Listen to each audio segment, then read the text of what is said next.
Chapter 20. It is 3 days before they set sail, and nearly a three-quarter cycle before reaching the river Maris. Here, the ram's progress is noticeably slowed by the river's current, dutifully named for the huge iron ram that resides beneath the water's surface. Why a warship?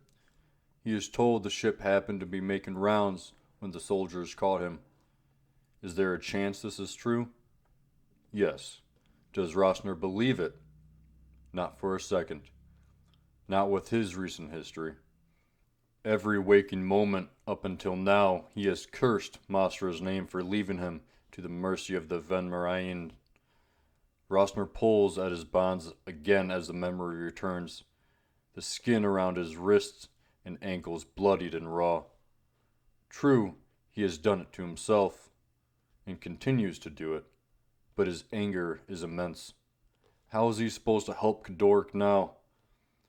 The whole world seems to be out to get him and his family, and all he wants to do is find a way to save his brother. Someone must have known where to find him, because the attack felt targeted. As far as he can remember, before he was knocked out. Once they had hold of him, the soldiers did not bother searching for Masra. And why would it not be targeted? He is the infamous rebel leader on the run. They stripped him of everything he had. It was not much, though. Just his sword, some coins, and the gold coin the old fisherman gave him. They questioned him about it, in particular, asking what kind of currency it was. He never answered. Rossner knew they were mocking him, but also, he truly did not know. Despite his hatred and frustration, his situation could still be worse. Unlike before, they have him bound with chains instead of rope. The metal does not bother his wrists and ankles as much as the hemp head, and he has a cell. It is funny, really, to think of a cell as a blessing, even one with worse lighting than the hold. And the cramped confines of the cell are more welcoming than the smell of so many unwashed bodies within the cargo hold of the entertainer. Andy's had his own bucket. The downside, however, was the storms. The waters turned rough twice between Lebem and the river. The first one that hit was the worst of the two. It was a day after they left port and the bucket flew about his cell. He gave thanks to Ion that night, for the soldiers emptied the bucket hours before. The next storm was more forgiving, a quarter cycle out to sea. Unfortunately, and regrettably, Rossner's mind drifts away from his brother and focuses more on his empty stomach. This again is something he regrets. Up until the second storm, he refused to eat anything. He was too angry with Masra. But then the pain in his stomach became unbearable. He started to eat the 2 meals a day that were offered, but they hardly helped. Of course, to say meals is also a stretch. The stale bread, questionable cheese, and overly salted fish are more table scraps than anything. But at this point, he will take what is given to him. The idle chit-chat of the crew is what Rossner has been relying on since he woke up in his cell, but they are a rare occurrence. For most of the venture, his only companions have been the sway of the ship and the silence that comes with being placed in the bowels of the beast. Then after a cycle since entering the river of Maris, and 2 days being docked at some town along the water, his rhythmic silence is brought to an end. A heavy wooden thump jolts Rossner awake, though he did not realize he had fallen asleep. The thump is followed by a set of heavy feet and a collection of smaller ones. Ragnar grumbles as he approaches. "Move, thief." They call him Ragnar Swiftblade, on account of him having been able to fend off over half a dozen men without so much as a scratch being laid on him. When Rossner first was taken down here by him, he was tempted to test that account. Now, however, he is not sure. The large man blocks the lamplight which filters into his cell from a small opening about eye level and opens one across the way. After Ragnar leaves, Rosner shuffles his bare feet across the floor and peers at the other cell in a daze. The sudden light hurts his head. A man younger than he stares back at him from the opposite cell, his mouth gagged. The light does not give much away, but Rosner can tell it is native to the Sea of Sand, probably a low-life thief, not in league with any guild. "So, what did you steal?" Rosner asks him. He strains against his hoarse throat. The other man muffles a response he cannot decipher. Rosner continues. "Whatever you stole, it better have been worth it. Do you know where we are going?" The man gives him one small nod. Rosner scoffs. "Then I hope you are good in a fight." Rosner himself hopes he is as good as he thinks. He has been able to defend himself well enough in the past, but a place like the Colosseum is not like anything he has dealt with. He is sure of it. Most that are taken are killers. Others may fight only in defense. Defense alone or not, they are all deadly in their own right. The next day, the ram lurches forward once more. Rosner loses track of the cycles after this, but at some point his cell opens. His door swings open, the light blinds him. He makes to shield his face, but his arm is pulled away from him. Rosner stumbles to his feet as he is brought out the door, his eyes still adjusting to the light. "Easy, Ragnar," a smooth voice instructs. "He must appear healthy before the High King." It does not take long for Rosner's eyes to adjust. He spots a robed figure in front of him. The man stands tall and looks like a stick with a cloth wrapped around it. Ragnar grunts, easing his grip, but only just. It seems the man does not like the other, and given the lack of verbal response, the other is of much higher ranking than Ragnar. Rosner is directed through the bowels of the ship with very little effort from Ragnar. Rosner hates to admit it, but his body is weak. Very weak. The only thing that has stayed true is his need to help his brother, no matter what. He has nothing otherwise. On deck, the life-giver is prompt in blinding him, and the chill air bites at his thinning frame. He is not given a chance to recover from the shock of either as he is ushered back into a partially lit, much warmer room. Ragnar releases Rosner. Half a second later, the door closes behind him. He stands there until his eyes fully adjust. "I must say, you look worse than I thought you would." Rosner turns in the direction of the captain's voice. He seats himself behind a small desk decorated with parchment, ink, quill, and wax.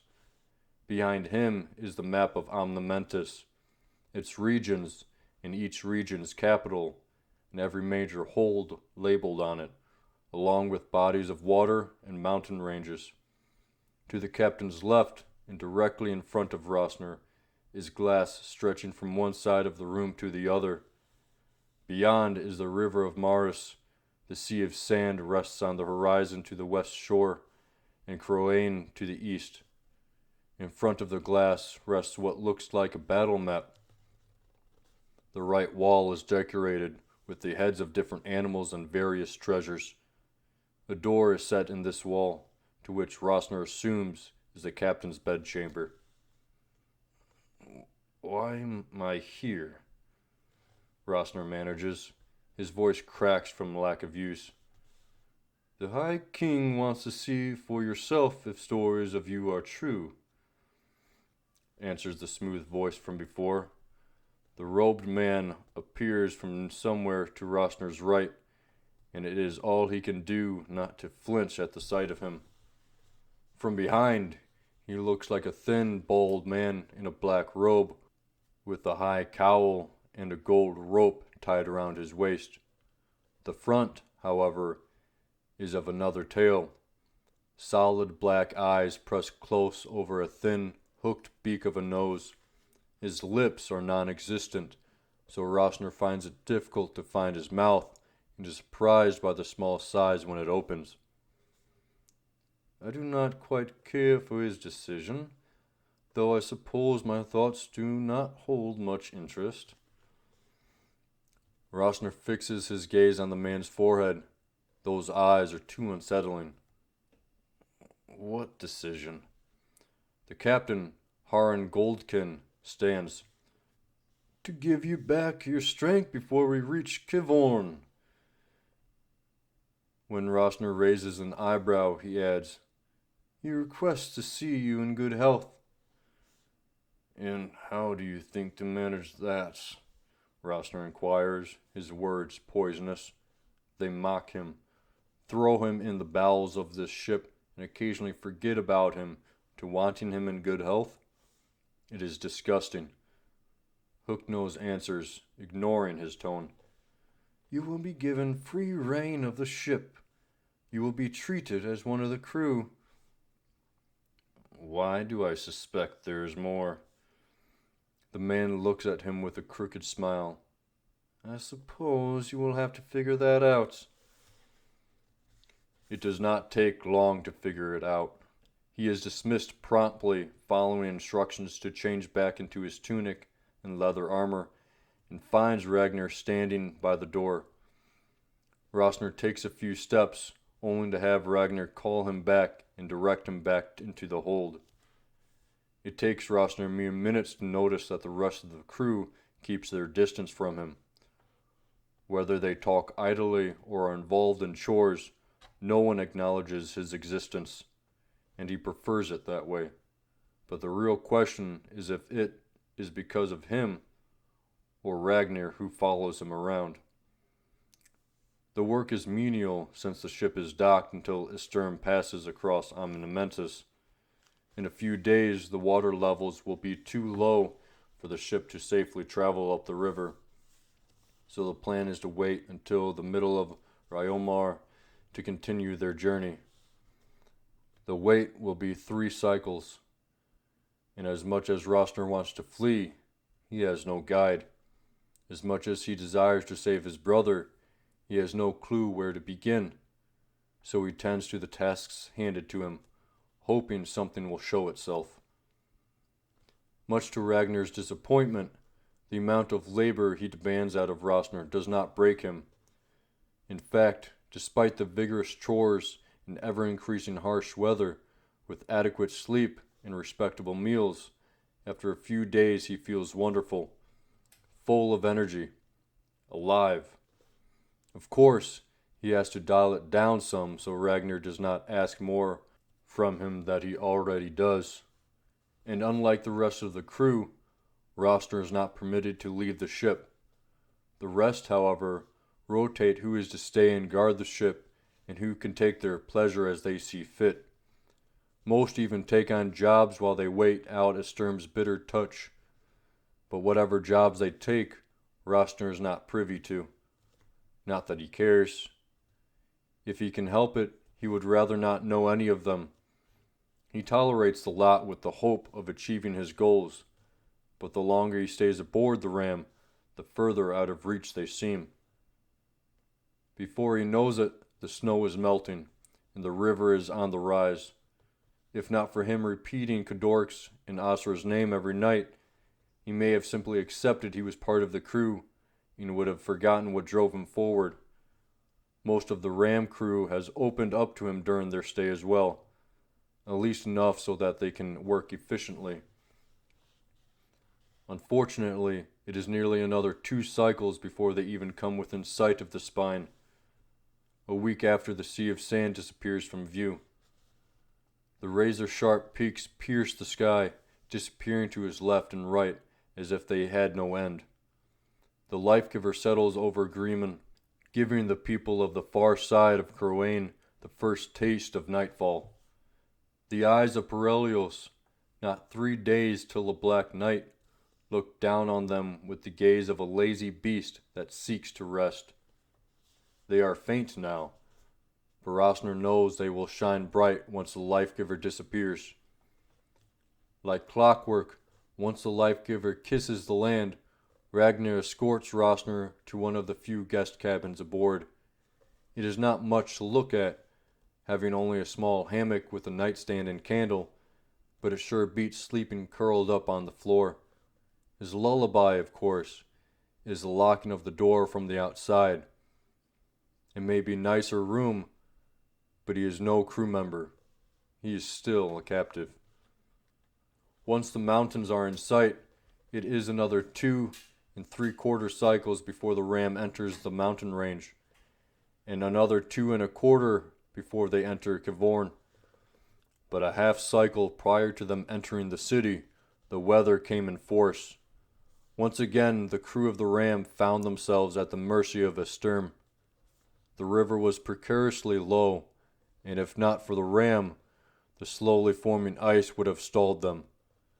The wind proved unreliable at best, and the oars could only do so much, but Captain Goldskin pushed the limits of his vessel, determined to reach Cavorn before the river proved impassable. The city encompasses a small, mostly frozen lake that has managed to pool amidst the rock, half of which is built into it. The other half is mostly farmland for the hearty crops that can grow in this area. Most of the shoreline has docks running along it, which house many galleys and other ships of war alongside trading vessels and fisher ships. The city itself is tucked into a small valley between 2 mountains that block most of the life-giver's light, casting the inhabitants in perpetual darkness.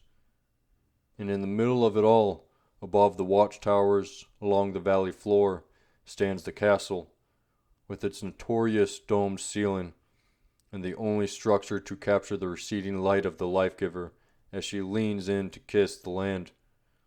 Everything is covered in a fine layer of snow. Behind Rosner, Ragnar comes up and grabs him by the arm. Sightseeing is over. Several dozen Omnimentus elite wait at the end of the pier for the small group. Ragnar and the captain, along with some sailors, accompany Rosner, the thief, and a small group of captives to the soldiers before heading back to the ship. The elite, which is a special branch of the 7th Army, dress in black scale mail, with a solid breastplate bearing the 7 sigils of the kingdoms, 6 in a circle around the 7th, the dragon. It is a stark contrast to the blanket of white around them. The only other thing to stand out there are the well-traveled roads leading residents from one mountain cliff to the next. An assortment of maces, swords, and crossbows hang on their hips. Currently, all but one wears his helm, a matching set of rounded, black sheets of metal with small eye slits. He holds it at his hip and stares at them. The red orc scoffs. In a voice like grinding rocks, he orders them to move. He leads the way through cobblestone streets with about 24 prisoners in tow, including Rosner. The elite flank them on either side, with 2 rows in front and 2 in the back. It is strange. It seems almost peaceful here, almost like home, though much, much bigger. Humans walk amongst elves, dwarves, orcs, and variations of interracial beings. It seems someone from all 7 regions is present. As they climb further into the city, the buildings grow further apart but larger in size, and the people they see dwindle. Large manors decorate the mountainside, most of them completely carved out of the rock. Every now and then, a horse-drawn carriage passes, assumably taking lords and other nobles of the area to wherever they desire. The group turns onto another road, and the Colosseum rises before them. The giant stone structure buries half of itself into the mountain on the east side of the city. Beside him, the thief shudders. What? Rosner asks him. The thief shakes his head. I do not think I can do this. Rosner stifles a laugh, which gives him a glance from one of the guards. I do not believe you have a choice, my friend, Rosner tells him, determination in his voice. He will get through this, no matter how many trials it takes. Kadoric will be cured.